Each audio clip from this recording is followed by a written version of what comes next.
Bonjour, cette semaine, on va commencer un petit projet sur 2 semaines où on va voir ensemble comment créer notre premier projet avec Claude Code à vocation SEO. Ça va être un projet très simple, ça va être tout simplement un générateur de texte.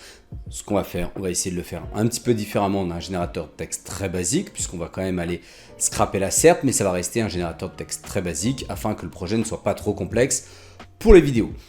On va aussi essayer de faire en sorte que le projet nous coûte le moins cher possible à l'exécution, et pour ça, typiquement, on n'utilisera ni OpenAI, ni Anthropic Claude pour la génération de contenu, mais une autre solution afin d'avoir des coûts qui sont 98% inférieurs à de la génération de contenu, pareil, avec Anthropic. Pour créer notre cahier des charges, ça va être très simple. On va utiliser la Claude, la version classique. Alors ici, j'utilise l'application, mais on aurait très bien pu le faire en ligne. Ça va être un petit peu plus simple et rapide finalement de prendre l'application, mais en tout cas, on aurait pu le faire avec la version en ligne. Si vous n'avez pas Claude, vous pourriez en théorie le faire avec OpenAI, ChatGPT donc, ou une autre solution.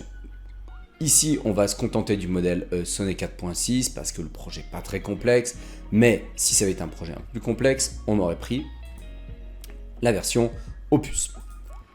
Et idéalement, on aurait presque même pu aussi passer en mode réflexion étendue qui donne encore plus de capacité finalement de réflexion à l'IA.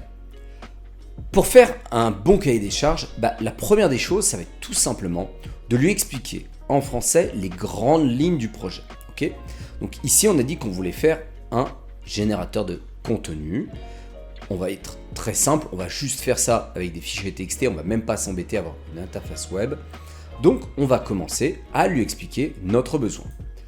Je souhaite faire un générateur de contenu qui utilisera l'API de DeepSeek pour produire mon contenu. Point. Je veux qu'on se serve d'un fichier TXT qui s'appellera keywords.txt, où dedans, il y aura le mot-clé, point virgule, l'URL que l'on souhaite pousser.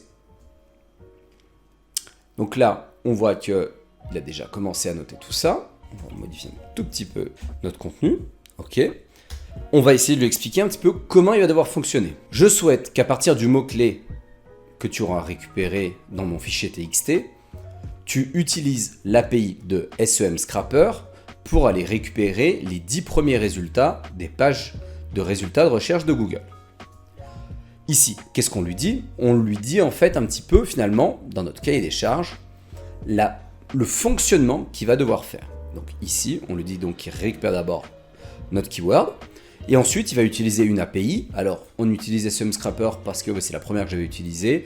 Il y en a une autre qui est proposée par Stéphane Maleno, qui est d'ailleurs un tout petit peu moins cher de mémoire, mais par commodité, étant donné que tous mes projets avaient été commencés avec cette API-là, j'ai gardé cette habitude. Pourquoi je vous recommande malgré tout de passer par une API pour scraper les résultats de recherche de Google ? Tout simplement parce que le coût est quasi nul. Vous pouvez scraper des dizaines de milliers de pages de résultats de recherche pour une poignée d'euros, et en plus ça vous évite d'avoir des plantages si vous utilisez votre navigateur, notamment si vous faites ça de manière un peu industrielle. Okay ?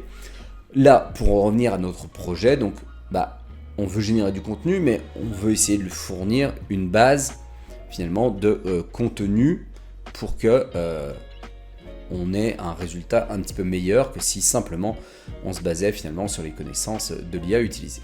Une fois les 10 résultats récupérés, je veux que tu ailles visiter chaque page pour en extraire le contenu. En faisant ça, on va également permettre de facto de mieux cibler l'intention de recherche, puisque si par exemple on est sur une requête informationnelle, par exemple, comment nettoyer son écran d'ordinateur, on n'aura que des requêtes informationnelles, le contenu sera donc plus proche finalement d'un contenu informationnel que si on n'avait rien précisé à l'IA qui va générer le contenu. Une fois le contenu récupéré, je souhaite que tu crées le plan du contenu. Une fois le plan du contenu créé, je souhaite que tu commences la rédaction à l'aide du skill rédaction que nous avons créé ensemble. Donc ici, vous voyez, je parle déjà d'un skill. Alors un skill, qu'est-ce que c'est ? C'est une compétence, un petit peu comme on pourrait dire, ça pourrait être la compétence bricolage pour un être humain. Là, moi j'ai créé un skill avec Claude Code qui en fait contient toutes les bonnes pratiques lors de la rédaction. Typiquement, on va essayer d'éviter les tirets longs qui sont caractéristiques de l'IA. On va essayer les tournures de phrases typiques de l'IA. Typiquement, dans un monde en constante évolution qu'on retrouve parfois, on va éviter en fait ce genre de pattern. Pour ça, vous avez une page sur Wikipédia qui vous aidera forcément, puisque la page liste un petit peu finalement toutes les mauvaises pratiques, on va dire, des IA concernant la rédaction. Donc ici, on va lui dire d'utiliser un skill qu'on a déjà créé afin que le contenu soit de meilleure qualité. Là, il a déjà pas mal d'infos et dans l'absolu, on pourrait presque se dire, allez, ça suffit. Bon, on a oublié de préciser la technologie, on va la préciser maintenant. Je veux que ce qui soit généré soit en Python. Pourquoi du Python? Parce que c'est très simple, l'IA maîtrise bien ça et c'est plutôt adapté à notre projet. La bonne pratique à avoir en fait concernant les prompts, c'est de ne pas s'arrêter là. Parce que là, on pourrait. Et là, je pense qu'il est capable, peut-être même, de nous générer notre cahier des charges direct. Mais nous, ce qu'on veut, c'est être sûr qu'il ait bien tout le contexte. Pourquoi? S'il a bien tout le contexte, il fera un meilleur cahier des charges. Et s'il fait un meilleur cahier des charges, notre V0 de notre projet, elle sera de bien meilleure qualité. Et donc, on aura à passer beaucoup moins de temps derrière à affiner notre projet. Donc, ce que je vous conseille de faire, c'est toujours conclure par « Pose-moi toutes les questions nécessaires pour que tu maîtrises 100% du projet et qu'on ait le cahier des charges le plus élaboré possible. » Ici, on a donc expliqué notre projet en général, on a commencé à lui expliquer comment on va devoir fonctionner, on a précisé une techno, on n'est pas obligé de préciser la techno si on ne la connaît pas. Et ensuite, on termine donc par lui dire de nous poser des questions. On va envoyer ça et on va patienter quelques instants. Voilà, on voit que Claude nous a donc répondu, et ici, on voit des questions qu'il a déjà posées comme ça. Ici, on voit qu'il nous pose des questions concernant le skill rédaction. Aucune des réponses me convient, donc je vais lui répondre ici. Précise simplement qu'il faut utiliser le skill rédaction, point. Le développeur comprendra ce dont il s'agit. Ici, il nous demande le type de contenu qu'on veut générer. Alors nous, on va marquer plusieurs types selon le mot-clé. On s'en moque un petit peu puisque ça va être déterminé plus ou moins par les résultats qu'on va avoir scrappés. Maintenant, la dernière question qu'il nous a posée, pour le fichier keywords.txt, plusieurs mots-clés peuvent être traités en batch ou tous d'un coup. Alors on peut soit les traiter en une fois, un mot-clé à la fois, ou les deux modes selon un paramètre CLI. On va dire oui tous les mots-clés en une fois pour gagner du temps. Donc là, on voit qu'il va continuer à réfléchir et on va sans doute encore continuer à échanger avec Claude. Voilà, on voit que Claude nous a posé d'autres questions et on voit qu'il y a des éléments auxquels on n'avait pas du tout pensé avant. Typiquement, la langue. À aucun moment je n'ai précisé la langue. Eh bien, grâce au fait qu'on lui ait demandé de nous poser des questions pour préciser le projet, on voit que celui-ci nous a de facto trouvé finalement des éléments manquants dans notre demande initiale. Ici, il nous demande la langue du contenu ciblé. Comme c'est juste pour un test et que ce projet a déjà été développé de manière bien plus développée à la maison, on va juste choisir le français. Quel format on veut? Allez, on va prendre du Markdown, on va lui faciliter la vie et on va cliquer sur suivant. Comment générer l'URL à pousser dans le contenu? Nous, on veut un lien interne intégré naturellement dans le texte. Et là, on renvoie et on voit qu'il va continuer à réfléchir. Voilà, on voit qu'il nous a posé d'autres questions. Donc, la profondeur d'extraction du contenu des 10 pages, définir automatiquement. Qu'est-ce qu'on veut? On voit, il se propose, en plus du contenu que nous on souhaitait, on va lui dire la title, les balises, une FAQ. On voit qu'il y avait tout. On va sélectionner le tout et on va envoyer ça encore comme réponse. Voilà, on voit qu'il y a de nouveau d'autres questions. Quel modèle de DeepSeek on veut utiliser? Allez, on va prendre celui-ci. Un système de log. Allez, log daté. Alors, ça c'est un point important. Comment est-ce qu'on fait s'il y a une erreur sur une page? Nous on va choisir de continuer avec les autres, puisque de toute façon on sait qu'il y a des pages qu'on n'arrivera pas à récupérer. C'est pas dramatique. Voilà, je pense qu'on arrive vers la fin probablement, d'après ce qu'il nous dit. Au niveau de l'architecture du code Python, est-ce qu'on veut un seul fichier, quelque chose de modulaire? On va faire simple. Un seul fichier. Stockage des clés API. On va prendre des fichiers .env et on lui rend réponse. Et là encore, on va laisser réfléchir.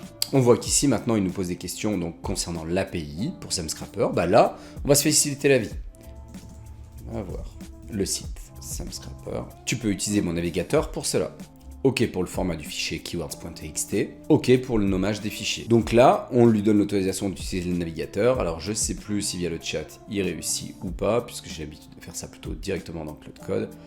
Mais on va envoyer et on va voir. Ici, donc, on voit qu'en effet, il réussit à utiliser mon navigateur pour aller chercher l'API de SemScrapper. Alors je ne sais pas s'il réussira parce que de mémoire il faut être connecté pour avoir accès à leur doc, ce qui est d'ailleurs dommage.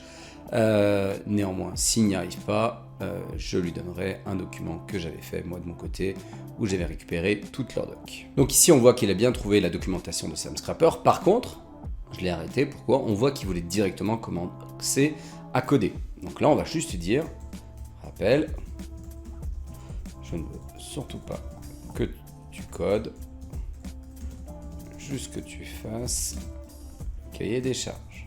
Ici, on voit qu'il va utiliser un skill docx. Qu'est-ce que c'est? C'est Claude qui a une compétence, un skill, qui permettra de générer un fichier docx. Bon, c'est une erreur de ma part. Idéalement, il aurait plutôt fallu que je lui demande de faire un fichier en format Markdown. C'est beaucoup plus léger et simple à lire pour une IA. Néanmoins, ici, il l'a fait en docx, mais vous allez voir que c'est pas dramatique parce qu'on va repasser de toute façon sur notre cahier des charges. Voilà, on voit qu'il nous a produit un cahier des charges au format docx, donc au format Word finalement, avec toutes les infos. Bon, on pourrait se contenter de donner ça à Claude Code. Maintenant, moi, ce que j'aime bien faire, c'est tout simplement télécharger mon fichier et derrière, on va ouvrir finalement une nouvelle conversation avec Claude Code. Voilà, on commence une nouvelle conversation, je vais uploader mon fichier, et maintenant, justement, on va passer en opus. Et là, qu'est-ce qu'on va lui dire? On va tout simplement lui dire, j'ai commencé à créer ce cahier des charges pour un générateur de contenu, mais je pense qu'il manque pas mal d'éléments. Pose-moi toutes les questions nécessaires pour que le projet soit 100% complet. On va pas plus s'embêter que ça, on va envoyer ça, et on va laisser Claude réfléchir. Voilà, donc Claude Code a lu finalement notre cahier des charges et il a des questions, des remarques, donc là on va lui répondre.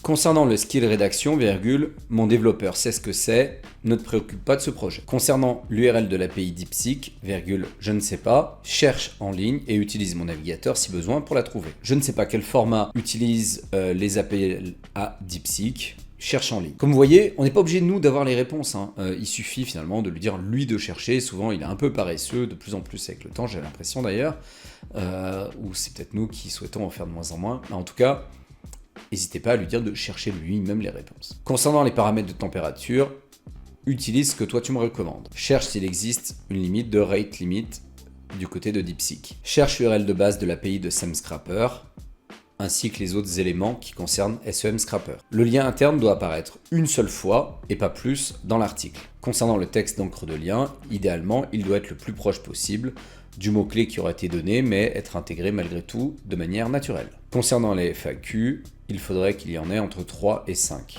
en réalité. Vous voyez, ça peut aussi valoir le coup finalement de relire votre cahier des charges, parce que typiquement des FAQ, bon alors là c'est pour l'exemple, donc je vais m'en satisfaire, mais avoir des FAQ c'est pas forcément très utile, donc préciser qu'il faut toujours des FAQ, c'est pas quelque chose que j'aurais fait si ça avait été réellement un projet que j'allais utiliser dans le futur. Je ne sais pas ce qu'est le FrontMatter ou YML.